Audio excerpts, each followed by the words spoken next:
बच्चों, आज हम लोग पढ़ेंगे रुधिर के बारे में। इसके पहले के वीडियो में हम लोग पढ़े थे रुधिर जो होता है वो दो चीज़ों से मिलकर बना होता है, एक रुधिर प्लाज्मा और दूसरा रुधिर कणिकाएं। तो आज हम लोग रुधिर कणिकाएं, रुधिर प्लाज्मा के बारे में हम लोग पढ़ चुके हैं, जो कि 60% भाग रुधिर का बनाता है। आज हम लोग पढ़ेंगे रुधिर कणिकाओं के बारे में, डिटेल में स्टडी करेंगे। और जो रुधिर कणिकाएं होती हैं वो 3 प्रकार की कल बताया गया था। कौन कौन सी होती हैं? आरबीसी, डब्ल्यूबीसी और प्लेटलेट्स, यानी लाल रुधिर कणिकाएं, श्वेत रुधिर कणिकाएं और प्लेटलेट्स होती हैं। तो सबसे पहले हम लोग शुरू करते हैं लाल रुधिर कणिकाओं के बारे में। लाल रुधिर कणिकाएं या इसी को बोलते हैं शॉर्ट में आरबीसी या रेड ब्लड कार्सेल्स।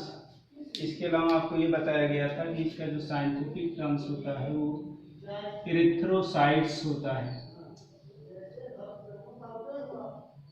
तो यहाँ पर हम लोग ये जानेंगे, एक एक करके हम लोग समझेंगे।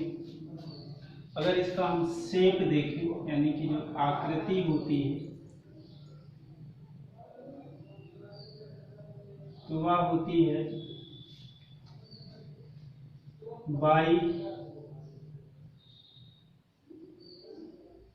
बाइकॉनकेव।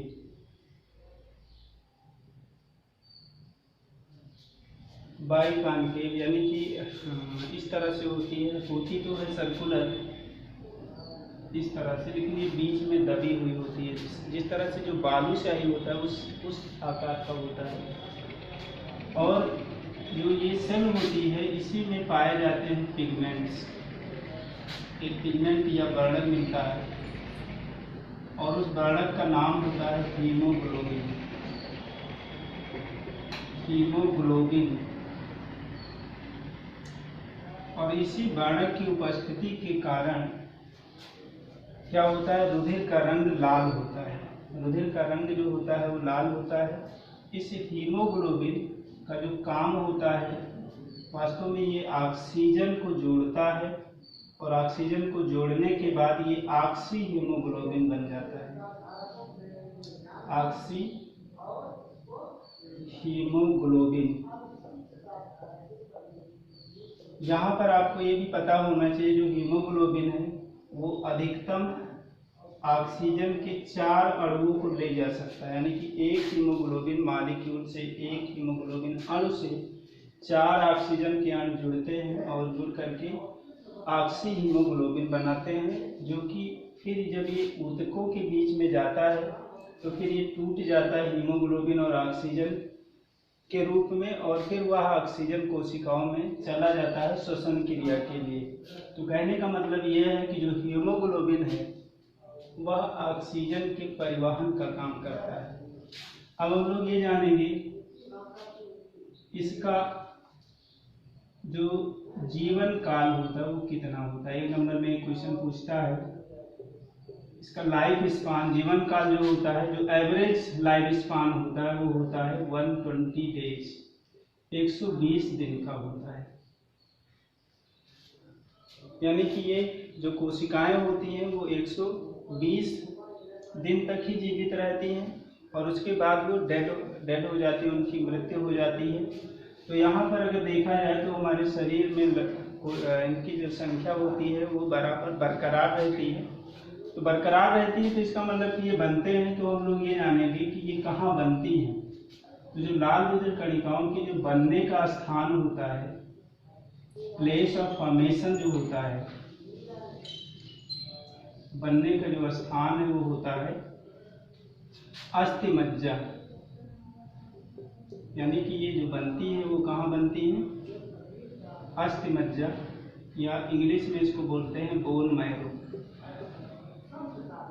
बोन मैरो में लाल रुधिर कणिकाओं का निर्माण होता है। अब यहाँ पर आपको पता होना चाहिए कि इसकी जो संख्या होती है,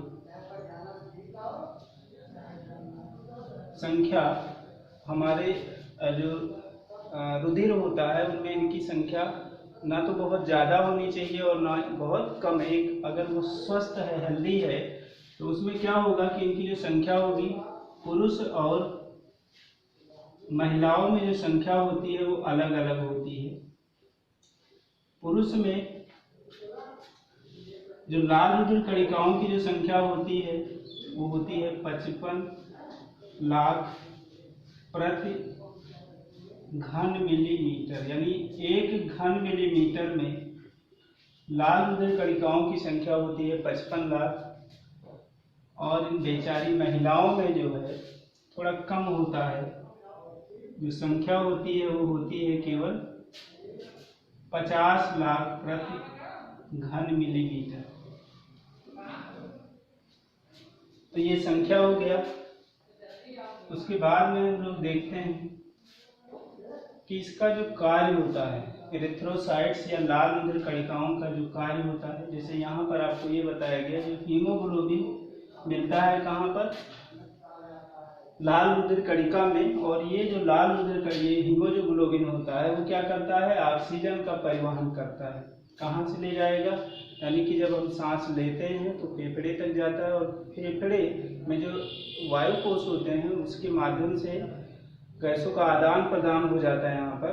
तो जो ऑक्सीजन होगा वो पहुँच जाएगा रुधिर में, और रुधिर में पहुँचने पर ये हीमोग्लोबिन से जुड़ेगा और जुड़ करके ऊतकों तक जाएगा, यानी कि जुड़ने के बाद ऑक्सी हीमोग्लोबिन के फॉर्म में कहाँ जाएगा, ऊतकों तक। और ऊतक में पहुँचने पर क्या होगा कि जो ऑक्सी हीमोग्लोबिन है उसका डिसोसिएशन होगा, वो टूट जाएगा। फिर हीमोग्लोबिन और ऑक्सीजन अलग अलग हो जाएंगे, और फिर क्या होगा, वो कोशिकाओं में चला जाएगा श्वसन क्रिया के लिए। और श्वसन क्रिया के दौरान एक गैस जो मुक्त होती है वो होती है कार्बन डाइऑक्साइड। फिर ये कार्बन डाइऑक्साइड इससे जुड़ करके फिर फेफड़े तक आता है, और वहाँ फिर फेफड़े से कार्बन डाइऑक्साइड बाहर निकल जाती है।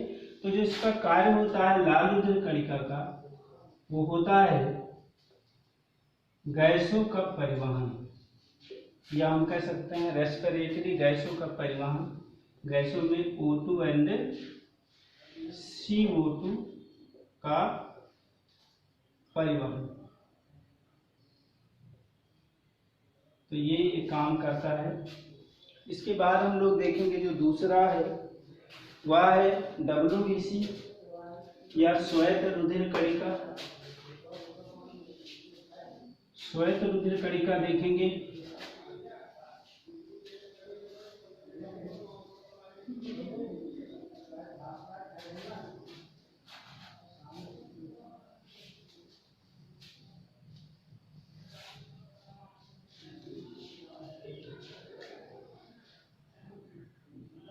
श्वेत रुधिर कणिका जो होती है उस कलरलेस होती है। उसका कारण क्या है कि इसमें जो वर्णक है हीमोग्लोबिन, इसका अभाव होता है। और ये जो होती हैं क्या होती हैं, ये RBC से लाल रुधिर कणिकाओं से बड़ी होती हैं, ये बड़ी होती हैं। एक चीज और थोड़ा सा ध्यान देना है, RBC में एक छूट गया है, एक विशेष चीज होता है। RBC में केंद्रक का अभाव होता है, लेकिन यहाँ पर क्या होता है कि ये केंद्रकीय होती है, केंद्रकीय। जबकि जो RBC है इसमें क्या होता है, केंद्रक का अभाव होता है, मतलब कि ये अकेंद्रकीय होता है।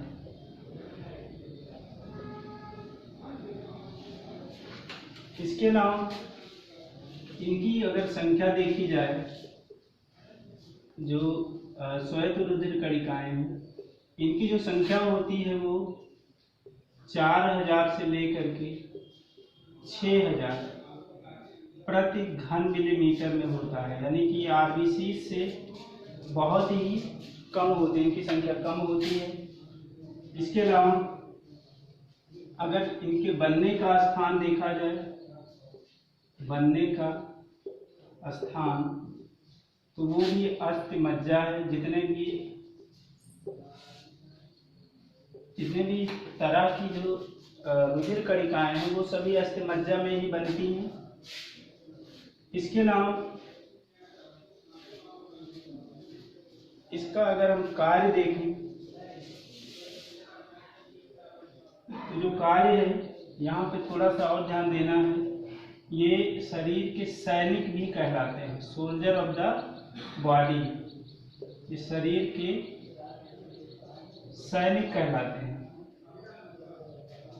तो जो सैनिक का जो कार्य होता है वो होता है सुरक्षा प्रदान करना।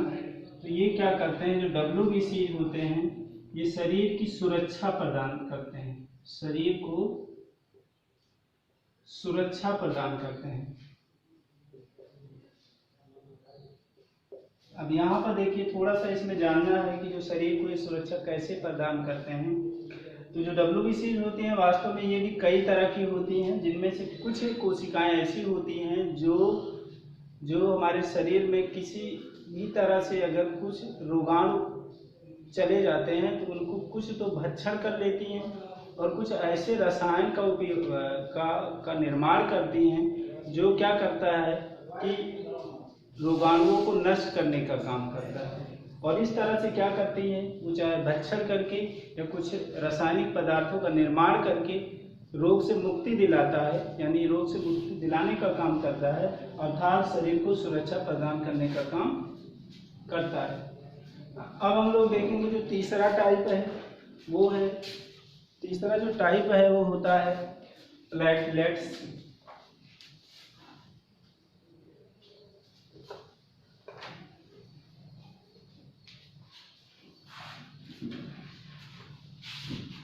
या इसको इंग्लिश में बोलते हैं थ्रोम्बोसाइट्स, प्लेटलेट्स, या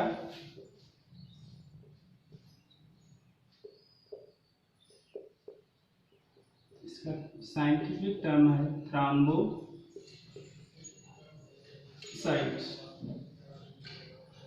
यहाँ पर देखिए ये जो कोशिकाएं होती हैं, एक कोशिका होती है मेगाकैरियोसाइट,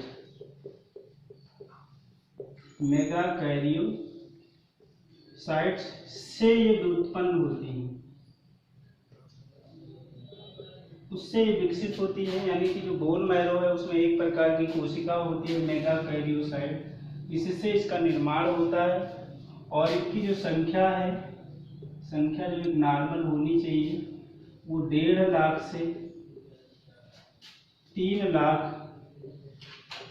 के रेंज में होता है प्रति घन मिलीमीटर में। और इसका जो सबसे मेन चीज है, इसका कार्य, बनने का स्थान अस्थिमज्जा ही होगा। जिसका कार्य है वो होता है रुधिर का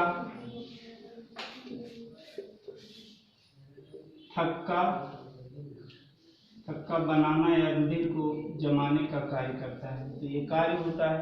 तो इस तरह से ये खून हो गया, मतलब जो रुधिर है वो कंप्लीट हो गया। और अब हम लोग अगले वीडियो में इसके आगे जो दूसरा है वो होता है रुधिर वाहिनियाँ, उसका अध्ययन करेंगे।